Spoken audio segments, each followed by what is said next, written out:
I want you to see that we're not that. And if you want to be the best staff therapist, take control of the session. Set short and long-term goals. Wear your professional hat. That is your post hat. Being a professional and setting goals, explaining the plan of care. As a matter of fact, if you're going to be in the top 10% of physical therapists, it's going to go something like this. Hey everybody, Brian Gallagher here from Meg Academy, and I want to first and foremost thank you so much for spending time here with me. I'm going to keep this short, maybe a 10-minute video on how to be the best staff therapist you could possibly be. Before I get started, I want to give a disclaimer.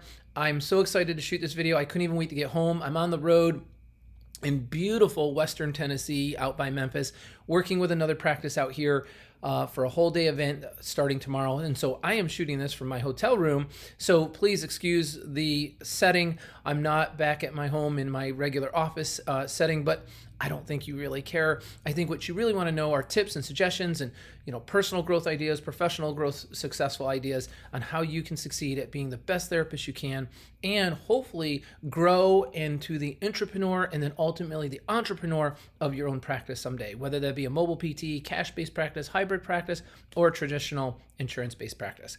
I'm here to help you navigate the landmines that go along with growing and expanding, flourishing and prospering into your own practice. So let's turn the hands of time back. Let's all go, and for those of you who are sitting in it, you don't have to turn the hands of time back at all. Let's go to the position of being a staff therapist, because frankly, when we go to PT school, that is exactly what physical therapy school is training us to be. It's not training us to be an owner or manager, a clinical director, an entrepreneur or entrepreneur. We get none of that training in PT school, hence Meg Academy. That's what I'm doing, is filling the holes, filling the pockets, filling the voids from our professional career. But it's great. It's great that we go to PT school, spend 5 to 6 years, learn how to be a highly trained, highly skilled, successful staff physical therapist. But just because you have the education doesn't always mean you're fully equipped for succeeding in the setting as a staff PT. So that's what this video is going to do. I'm going to share with you my 30 years of experience. What were the common denominators? What were the common characteristics? What was the common energy of effort or line of direction that some of the absolute best clinicians pursued that made them be recognized as some of the best clinicians? So let's get started. Again, last little piece, please click the subscribe or click the thumbs up button. It helps our algorithm and helps me to reach more people. Hit notifications. You'll get these YouTube videos dropped into your email. We're not here to spam you. We're here to educate you and enhance you. So skill development is what it's all about. With that message of skill development, you come out of PT school a little nervous, you've had some affiliations, you kind of know what you're doing, you start rolling into your own caseload, and now you're all worried about documentation and managing your time. Am I spending too much time with my patients, too little time? What are the metrics your practice owner is placing upon you? What is the clinical efficiency standards? What are the production standards? These are all things that you're wrestling with in your own mind as you're taking that entry-level position. Maybe you've been out 3 or 4 years. Well, now you're trying to become that expert clinician. Now you're trying to become that mentor for others and things like that. All of that is clinically based knowledge, everything I just shared with you. But there's really 2 sides to this coin.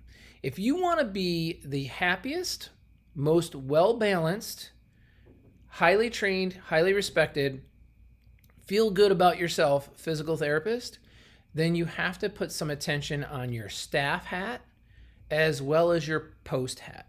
And a lot of people just kind of come to work, whistling in, chewing gum, thinking who they are at home is who they need to be in the clinic, and they are not putting on their professional suit, personality speaking, hypothetically, right? Or I guess imagery here. I want you to be yourself inside the suit of professionalism. When you carry a medical degree, when you carry the professional license to touch others, you have to conduct yourself at a level above just being yourself out on the weekends with your friends and family and all that stuff. You have to think above that because people are coming to you for guidance. They're coming to you for direction. They're coming to you for your professional advice. What am I talking about? Here's my example. I was out on the West Coast once about 10 years ago. I'm sitting in the owner's office and we're having a conversation. She decided to run to the bathroom, left the door open.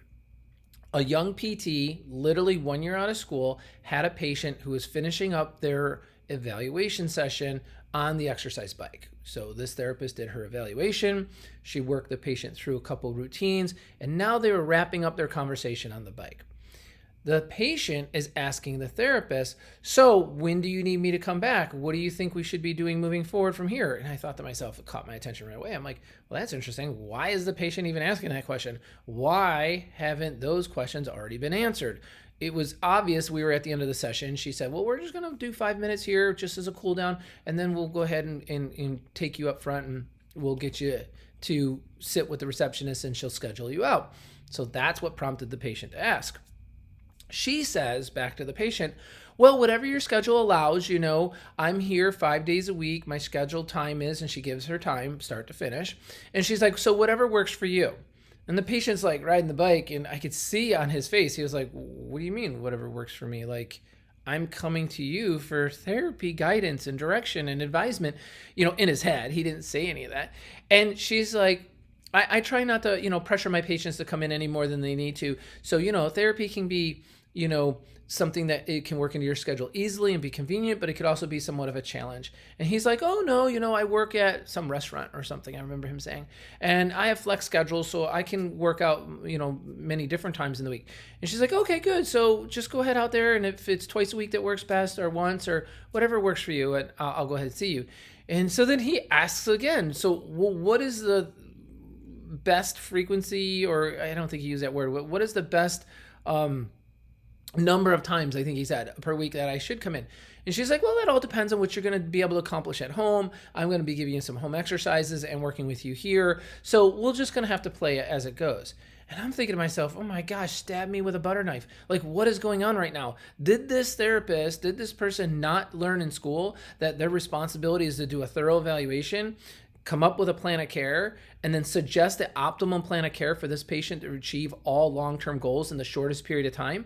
I mean, if you don't want to set goals and targets and guidelines and plans of care, then be a chiropractor, right? And I'm not slamming chiropractors. I'm stating a fact. I've never seen a chiropractor sit down with a patient at the end of their evaluation and say, based on these findings, here's the recommendation I have for your plan of care, 2 times a week times X number of weeks. Here's the short-term goals we're going to achieve. Here's the long-term goals we're going to achieve. And as soon as we achieve those goals, we're going to be discharging you onto a long-term home program. That is not what they do. That is not their training. That's not their thought processes. I mean, please, if somebody knows somebody who does that differently, then please correct me, put the comments in below, tell me how that is. But overall, generally speaking, they will treat you till you stop coming or you stop making appointments or whatnot. They will put you on some sort of maintenance program. Anyways, this isn't about that. I want you to see that we're not that. And if you want to be the best staff therapist, take control of the session. Set short and long-term goals. Wear your professional hat. That is your post hat. Being a professional and setting goals, explaining the plan of care. As a matter of fact, if you're going to be in the top 10% of physical therapists, it's going to go something like this.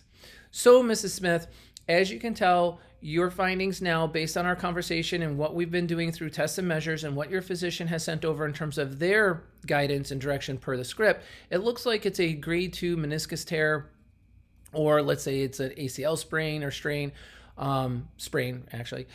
So whatever that diagnosis is, right? So the person says, so it looks like it's a minor meniscus tear. What we're going to do is we're going to schedule you out 3 times a week for 2 weeks, and then 2 times a week thereafter for a total of 4 to 5 weeks. If you progress sooner than that, we're going to discharge you at that time.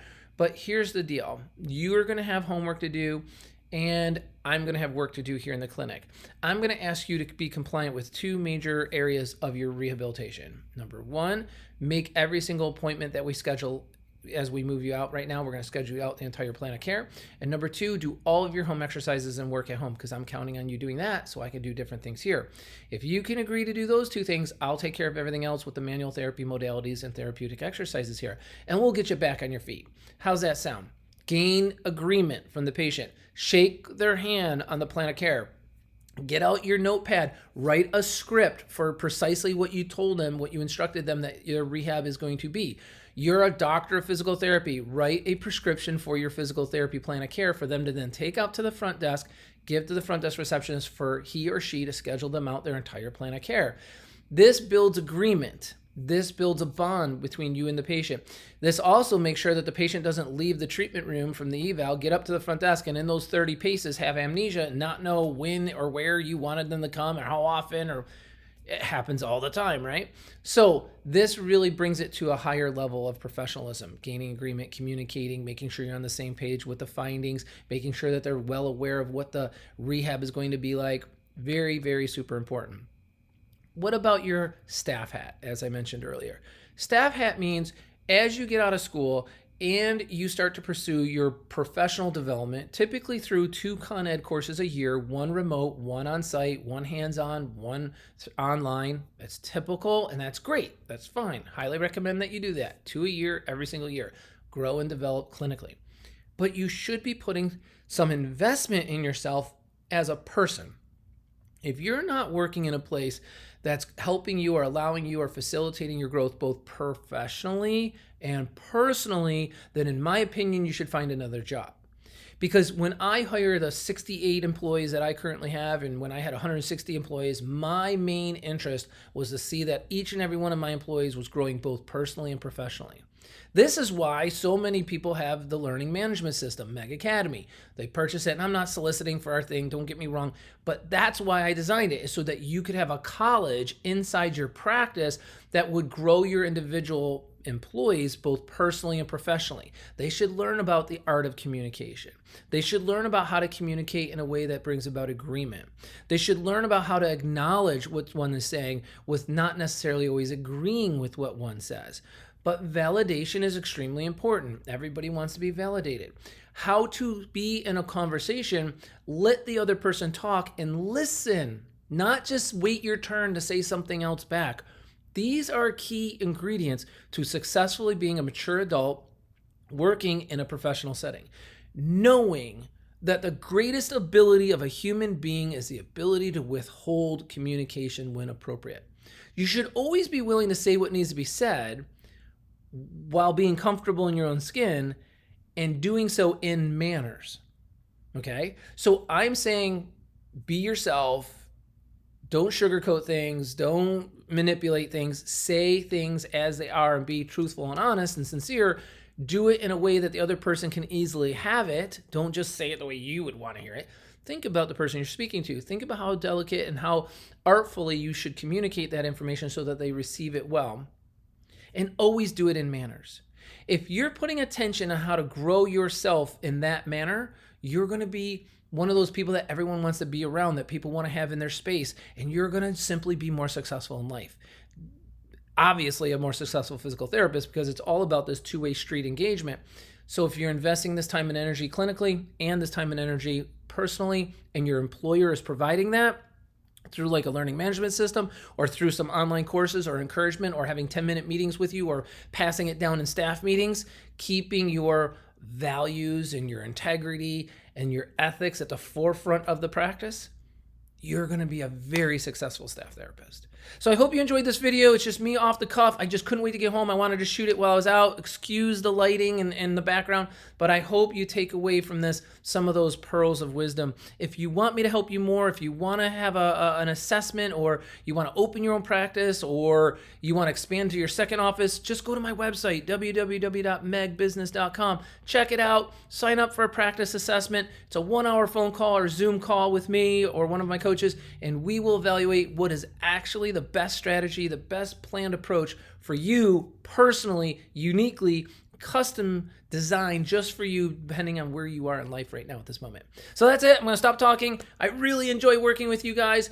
Call us, check it out, ask me anything you want, put comments in there, let me know how I can better help you. God bless, and enjoy being the best therapist you could possibly be.